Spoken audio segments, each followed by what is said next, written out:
রূপান্তরিত কাণ্ড। তোমরা জানো কাণ্ড সাধারণত মাটির উপরে অবস্থান করে এবং পাতা, ফুল ও ফল ধারণ করে, কিন্তু ক্ষেত্র বিশেষে সাধারণ কাজ ছাড়াও বিভিন্ন ধরনের কাজ সম্পন্ন করার জন্য কাণ্ডের আকৃতিগত এবং অবস্থানগত পরিবর্তন ঘটে।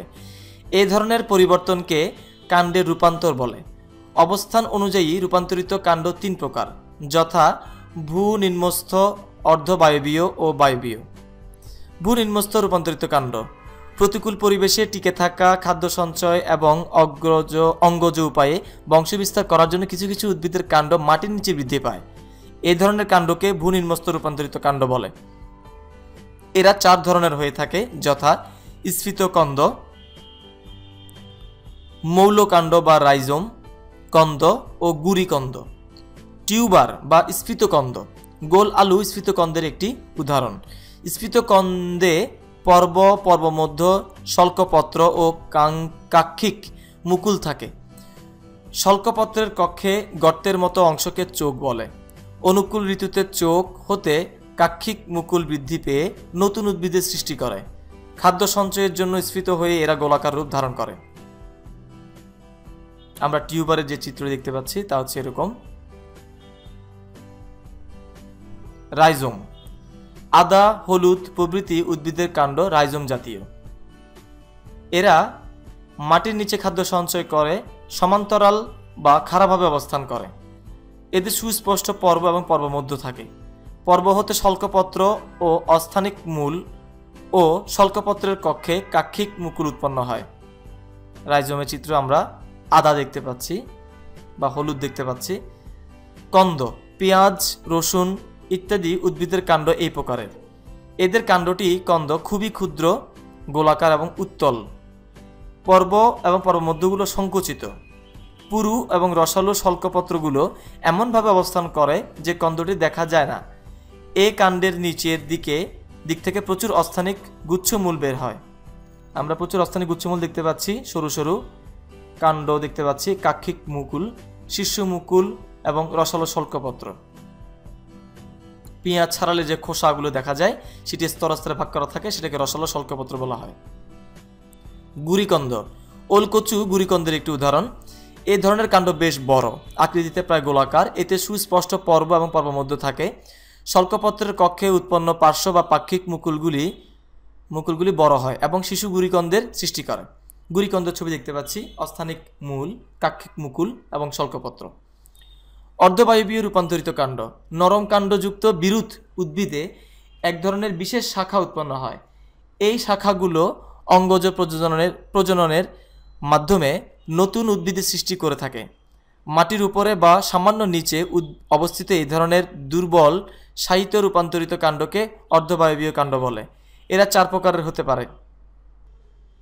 রানার বা ধাবক, থানকুনি ও দুর্বাঘাস ও আমরুলি ইত্যাদি উদ্ভিদের কাণ্ডের নিচের পর্বের কাক্ষিক মুকুল থেকে যে সাহিত্য শাখা জন্মায় তাকে ধাবক বলে।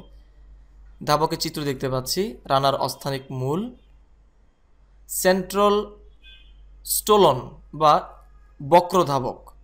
এরা এক বিশেষ ধরনের ধাবক। কচু উদ্ভিদের গোড়া থেকে লম্বা শাখা বের হয়। এ শাখার শুধুমাত্র পর্বগুলি অস্থানিক মূলের সাহায্যে মাটি ধরে রাখে, বাকি শাখাটি বক্রভাবে অবস্থান করে। কক্ষে সৃষ্ট মুকুল থেকে পরে নতুন উদ্ভিদ জন্মায়, বক্রধাবক। অফসেট, টোপাপানা, কচুরিপানা নামক জলজ উদ্ভিদের পর্বমধ্যগুলি ছোট ও মোটা হওয়ার জন্য কাণ্ডকে খর্বাকৃতি দেখায়, এদের অফসেট বলে। সাকার বা ঊর্ধ্বধাবক, চন্দ্রমল্লিকা, বাঁশ ইত্যাদি উদ্ভিদের সাহিত্য কাক্ষিক মুকুল থেকে উৎপন্ন হয়ে শাখাটির অগ্রভাগ মাটির উপরে উঠে আসে বা চলে আসে এবং নতুন উদ্ভিদ উৎপন্ন করে।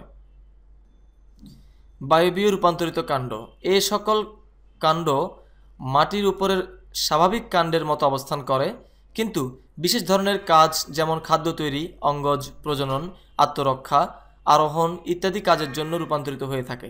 এরা চার প্রকারের হতে পারে। ফাইলোক্ল্যাড বা পর্ণকাণ্ড, ফণিমনসা জাতীয় উদ্ভিদটি এই ধরনের কাণ্ডের উদাহরণ। এই ধরনের কাণ্ড পাতার মতো চ্যাপ্টা ও সবুজ, যার ফলে এরা খাদ্য তৈরি করতে পারে। পাতাগুলো কাঁটায় পরিণত হয়ে উদ্ভিদের আত্মরক্ষার কাজ করে। থর্ন বা শাখাকণ্টক। অনেক সময় কাক্ষিক মুকুল শাখা মুকুল তৈরি না করে শক্ত এবং সূচালো কাঁটায় পরিণত হয়। বেল, ময়না কাঁটা, মেহেদি ইত্যাদি উদ্ভিদে কাঁটার মতো শাখাকণ্টক দেখা যায়। স্টেম, টেলড্রিল বা শাখা আকর্ষী। ঝুমকলতা, হাড়জোড়া ইত্যাদি দুর্বল আরোহী উদ্ভিদের পত্রকক্ষ থেকে সুতার মতো সরু, লম্বা এবং পেঁচানো যে অংশগুলি বের হয় তাকে শাখা আকর্ষী বলে। আকর্ষীতে পাতা উৎপন্ন হয় না। বুলবিল। কোনো আরোহী উদ্ভিদের কাক্ষিক মুকুল শাখায় পরিণত না হয়ে প্রচুর খাদ্য সঞ্চয় করে গোলাকার মাংসপিণ্ডের আকার ধারণ করে, এরাই বুলবিল। রূপান্তরিত পাতা। বিশেষ কাজ সমাধা করার জন্য পাতার রূপ পরিবর্তিত হয়। এই ধরনের রূপান্তরিত পাতা সম্পর্কে এবার আমরা জানব। আমরা দেখতে পাচ্ছি আকর্ষী, শল্কপত্র, পতঙ্গ ফাঁদ, কণ্টকপত্র ইত্যাদি ছবি। দলগত কাজ। রূপান্তরিত অস্থানিক মূলের গুরুত্ব দলে আলোচনা এবং উপস্থাপন। আমাদের ব্যবহারিক জীবনে রূপান্তরিক কাণ্ডের গুরুত্ব পোস্টার পেপারে উপস্থাপন। পাতার রূপান্তরের প্রয়োজনীয়তা যুক্তি সহকারে উপস্থাপন। ব্যক্তিগত কাজ। এই অধ্যায়ে আমরা যা শিখলাম: আদা এবং আলু রূপান্তরিত কাণ্ড, কাণ্ড এবং পাতা কণ্টক ও আকর্ষিত রূপান্তরিত হতে পারে, মূল, কাণ্ড ও পাতা খাদ্য সঞ্চয়, জৈবনিক কার্য সম্পন্ন করা, প্রজনন ইত্যাদি কারণে রূপান্তরিত হয়। রূপান্তরিত মূল, কাণ্ড ও পাতা মানব জীবনে অনেক গুরুত্বপূর্ণ ভূমিকা পালন করে। শূন্যস্থান পূরণ। মিষ্টি আলু একটি রূপান্তরিত মূল, কাঁচা হলুদ একটি রূপান্তরিত কাণ্ড। আসসালামু আলাইকুম।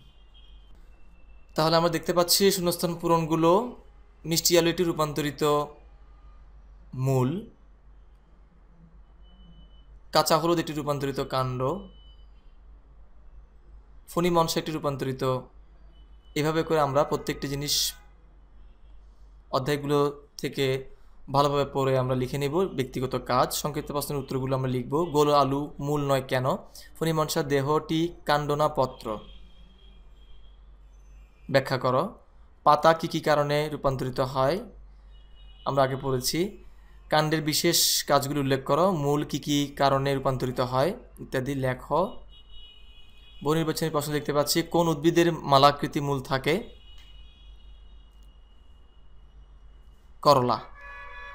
রাইজোম কাণ্ডের বৈশিষ্ট্য হলো পর্ব এবং পরমধ্যগুলো সুস্পষ্ট পর্ব এবং পরমধ্য থাকে। নিচের কোনটি সঠিক? উদ্দীপকটি লক্ষ্য করো। 3 এবং 4 নম্বর প্রশ্নের উত্তর দাও। আমরা চিত্রে আদা, সৃজনশীল প্রশ্নে আমরা চিত্রে আদা, গোল আলু এবং মিষ্টি আলু দেখতে পাচ্ছি। বুলবিল কি? পাথরকুচি পাতার মাধ্যমে কিভাবে প্রজনন ঘটে? চিত্র এক্স এর ব্যবহারিক দিক ব্যাখ্যা করো। ওয়াই এবং জেড এর বৈশিষ্ট্যের তুলনামূলক আলোচনা করো। ছবিতে দেখতে পাচ্ছি আমরা শ্বাসমূল এম, আমরা দেখতে পাচ্ছি আর, এন ইত্যাদি দেখতে পাচ্ছি। অফসেট কি? কলসি উদ্ভিদকে পতঙ্গ ফাঁদ বলা হয় কেন? ব্যাখ্যা করো। প্রথম চিত্রে এম চিহ্নিত অংশের প্রয়োজনীয়তা ব্যাখ্যা করো। দ্বিতীয় চিত্রে আর, এন, ওয়াই চিহ্নিত দুইটির তুলনামূলক আলোচনা করো, নিজে করো। মরিচ গাছ, ঘাস, একখণ্ড আদা, একখণ্ড কাঁচা হলুদ, আমরুলি শাক, কচুর লতি, ফণী মনসা ও বেল কাটা সংগ্রহ করো। এদের কাণ্ড কোন প্রকৃতির তা খাতায় নোট করো এবং তোমার কথা সপক্ষে যুক্তি দাও।